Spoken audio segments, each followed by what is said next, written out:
गोपिका जीवनस्मरणं गोविन्द गोविन्द श्रीहरये नमः। दशो विरिञ्जतनयोतमनोस्तनूजां लप्त्वे प्रसूतिमिह षोडश चापकन्याः धर्मे त्रयोदशदतौ पितृषूष्वदां च स्वाहां हविर्भुजि सदीं गिरिशे त्वदंसे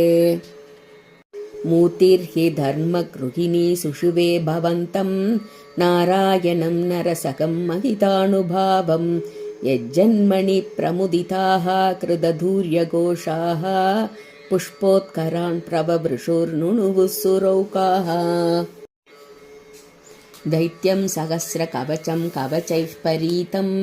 साहस्रवत्सरतपः समराभिलव्यैः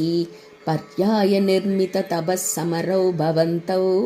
शिष्टैककङ्कटममुं न्यहतां सलीलम् अण्वाचरन् उपतिशन्नभिमोषधर्मं पम्प्रातृमान् पदरिका श्रममत्यवात्सीः सक्रोददे समदभोपलनिस्सहात्मा दिव्याङ्कणा परिवृतं प्रजिकायमारम् कामो वसन्तमलया निलबन्तुशाली कान्ताकटाक्षविसिकैर्विकसत्विलासैः विद्यन्मुहुर्मुहुरकम्बमुदीक्ष्य सत्त्वा भीतस्त्वयात जगते मृदुहासबाजा भीत्यालमङ्गजवसन्तसुराङ्गनावो मन्मानसन्त्विह जुषत्वमिति ब्रुवाणः त्वं विस्मयेन परिदस्तुवताम् अदेशां प्रादर्शयस्वपरिचारक गाधराक्षीः सम्मोहनाय मिलिता मदनादयस्ते त्वत्तासिका परिमले किल मोहबापुः तत्तां त्वया च जगृह त्रैत्रभयैव सर्वस्वर्वासि गर्वसमनीं पुनरुर्वसीं ताम् दृष्ट्वोर्वसीं तव कदां च निशम्य चक्रः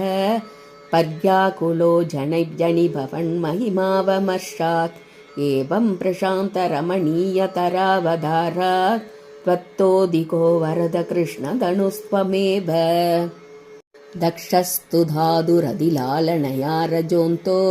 नाप्यातृदस्त्वयि च कष्टमशान्तिरासीत् येन व्यरुन्धसभवत्तनुमेव सर्वं यज्ञे च वैरपिशुने स्वसुधाम्यमानीन् कृत्तेशमत्तिदमकः सदुकृत्तशीर्षः देवप्रसादिदहरादु अदलप्तजीवः त्वत्पूरितक्रतुवरः पुनराभशान्तिं सत्त्वं प्रशान्तिकरबाहि मरुत्पुरेश गोपिका जीवनस्मरणं गोविन्द गोविन्द श्रीहरये नमः।